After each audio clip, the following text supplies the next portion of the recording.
Et donc Olivier Van Stock, Agile Buyer avec nous pour commencer. Salut Olivier. Bonjour Stéphane. Donc on s'était dit la dernière fois, tu viens nous voir régulièrement, on parle des achats, des directions achats.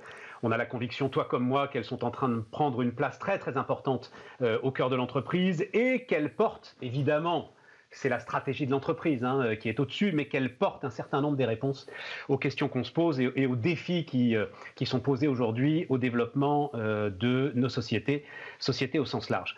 La question du Made in France, on revient là-dessus. Olivier, je vais voir, alors évidemment les graphiques qu'on va voir là sont sortis de l'étude que tu as publiée quand? C'était en début d'année, c'est ça Olivier? Oui, c'est l'étude Agile Buyer CNA qui a été publiée le 18 janvier 2021. Voilà. Pardon. Donc on va voir le tout premier graphique.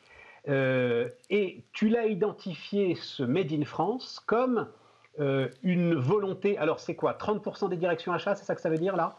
Oui. Une volonté de plus en plus de relocaliser? Alors plus ça va, et ça on le voit depuis de nombreuses années, le Made in France aux achats dans le B2B, on n'est pas sur une révolution, on est sur une évolution, mais plus ça va, plus il y a une volonté effectivement d'acheter Made in France, et on n'est plus dans l'espèce de volontarisme politique, on est passé dans des volontés. Et entre volontarisme et volonté, le monde est énorme. Il y a des très bonnes raisons, qui sont des raisons business, d'acheter Made in France. La première... Vas-y. Ouais, vas-y. J'ai 3-4 raisons principales. La première, c'est ce qu'on appelle la sécurisation. La sécurisation, c'est quoi? C'est s'assurer qu'on va livrer le produit. Ma grand-mère, elle disait, il ne faut pas avoir tous les œufs dans le même panier. Et bien, c'est la logique qu'on a aujourd'hui. C'est de se dire... Derrière la relocalisation, ça ne veut pas dire qu'on arrête d'acheter loin. Ça veut dire qu'on met une partie loin et une partie près. Le deuxième logique classique, c'est du time to market. On sait très bien que si on veut vendre, il faut aller plus vite. Et quand le fournisseur il est plus près, on va plus vite. Et puis le classique impact carbone, quand on achète en France, il y a moins de carbone qui est dépensé. Et en plus... Alors, on va en reparler, ça, de l'impact carbone. Attends, on va en redire un mot parce que ça pose la question de la taxe carbone. Oui. Moi, j'ai noté dans ton étude des choses aussi très intéressantes, et notamment ce que tu appelles les liens collaboratifs. C'est-à-dire qu'on est de plus en plus à l'époque de la co-construction entre différentes entreprises. C'est ça. Et là, l'éloignement, quand les choses sont en train de devenir vraiment stratégiques, l'éloignement, en fait, pose problème, se rendre compte un certain nombre de directions. C'est vrai, ça, Olivier? S'il y a un problème, on gagne en réactivité. Et puis, malgré tout, le fait que ce soit des hommes et des femmes qui se parlent pour de vrai dans la vraie vie, ça a un impact de temps en temps, effectivement. Oui, c'est ça. Donc, lien collaboratif. Et puis, tu dis, alors tu as commencé là très justement en disant, on n'est plus dans... le volontarisme politique. Oui, voilà, des éléments sympathiques, mais... Il y a quand même un effet d'image sur lequel insistent les chefs d'entreprise que tu as interrogés. Une forme de fierté même de l'entreprise. Il y a une fierté, mais on sait très bien que le consommateur lambda, il aime acheter français aussi. Donc quand on a des produits qui touchent le consommateur, il y a cette volonté.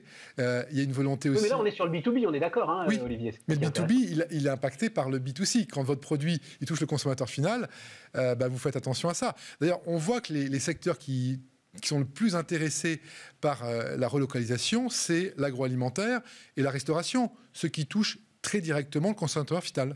Ouais, alors je dois te dire, j'ai vu ça, Olivier, j'étais très surpris. Alors, agroalimentaire, ok, mais la restauration, qu'est-ce qui délocalise? La restauration, il délocalise rien du tout, la restauration.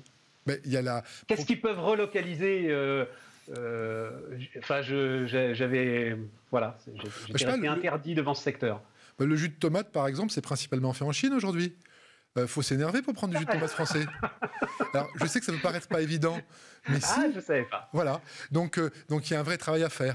Alors, oui. Et après ça, c'est intéressant. D'abord, c'est la restauration et l'agroalimentaire, et après, c'est la défense et l'aéronautique. Et moi, j'entendais le directeur achat de Thales qui disait, mais moi, j'achète pas du Made in France, j'achète de l'autonomie technologique. Et ça, c'est un point qui est effectivement de plus en plus sensible. Pour reprendre l'expression, c'est le cœur du métier, c'est le cœur du moteur, parce qu'effectivement, là, c'est de l'autonomie technologique, et ils ont besoin de ça, et les États ont besoin de ça, mais aussi les entreprises, pour ne plus être pieds et poings liés.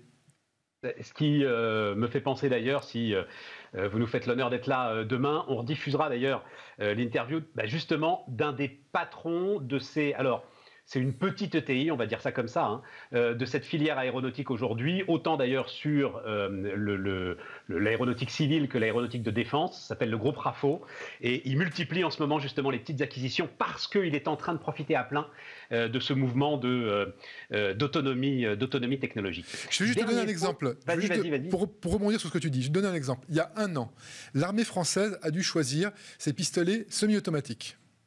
Eh bien, ils ont été obligés de les acheter en Autriche. Il y a un seul fabricant de pistolets en France.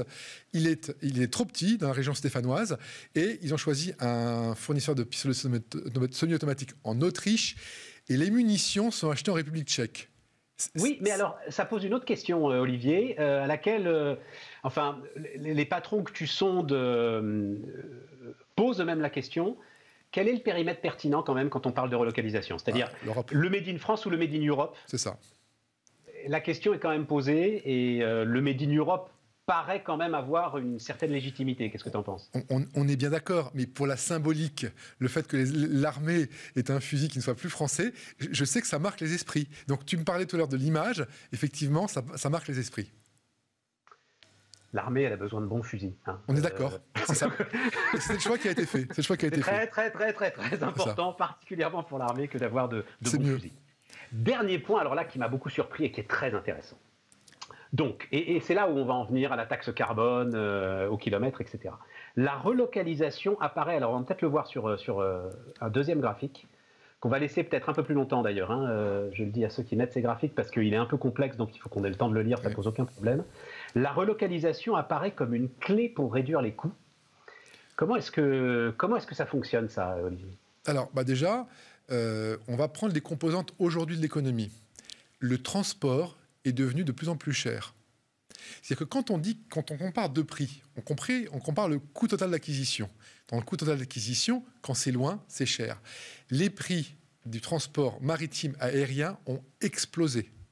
Donc le coût global, il fait qu'il est extrêmement intéressant d'être en Europe ou en France. Après ça, quand on a des problèmes de livraison en urgence, la livraison en urgence coûte beaucoup plus cher. Donc quand il y a des crises. Et donc pour certains plans d'activité, puisqu'ils ne sont pas tous, il y a 12% des directions achats qui estiment que la relocalisation leur permet de réduire les coûts, mais dans certains cas, c'est un très bel outil pour réduire les coûts aussi. On va remettre le graphique là, hein, effectivement, et on va être clair, c'est pas le premier point mis en avant pour réduire les coûts. Mais c'est celui qui progresse le plus vite. C'est celui qui progresse le plus vite. Hein, regardez-le, hein, c'est le troisième en partant de la droite, et c'est effectivement celui qui progresse le plus vite et qui est très intéressant. Et qui est en lien alors, et si on peut enchaîner avec le troisième graphique, et je vous rassure, ce sera le dernier, c'est l'histoire des pays à bas coût. Voilà. Donc, objectif de votre entreprise en matière d'achat dans les pays à bas coût. Et là, on se rend compte que finalement, ce n'est pas un axe de travail, et c'est quand même ce qui arrive très très majoritairement, c'est-à-dire on est sur une part historiquement faible, je parle sous ton contrôle, de ceux qui souhaitent augmenter leurs achats dans les pays à bas coût. C'est ça, hein, Olivier? Oui, parce que alors il y a une bonne raison pour laquelle ils ne veulent plus trop augmenter leurs achats dans les pays à bas coût, c'est que tout ce qui doit être dans les pays à bas coût l'est déjà d'une façon assez majoritaire. Au-delà de ça, il y a une autre logique, c'est que les pays à bas coût, quand on pense à la Chine, ça fait 20 ans qu'ils ont une inflation de 10%. 20 ans, 10%, ça commence à être de plus en plus cher. Donc les différentiels de coûts pour les coûts de production ont diminué.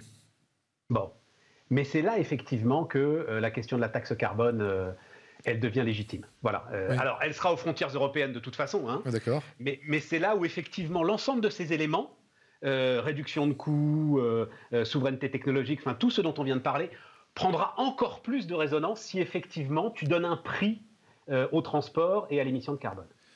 C'est bien la logique effectivement qui prévaut. Et puis voilà, on a quelque chose de très très concret. Les prix des transports sont de plus en plus élevés et donc ça a une composante de coût sur le coût global. Oui, de toute façon. Mais là, on est peut-être sur quelque chose de conjoncturel quand même, non, Olivier, sur notamment le prix des containers, transport maritime, etc. Oui, on est conjoncturel, mais le conjoncturel, ça peut aider à faire bouger les choses. Parce qu'il y a quand même beaucoup de conjoncture en ce moment. C'est ça. À un moment, l'assaut de conjoncturel fait une structure. et c'est l'agilité. Merci Olivier. Olivier Van Stock, donc un agile buyer. Tu voulais rajouter quelque chose? Non, Olivier? Stéphane, et on peut retrouver évidemment l'étude sur notre site web en intégralité. Mais bien sûr, Agile buyer en un seul mot. On continue Bismarck tout de suite, les amis. Merci Stéphane.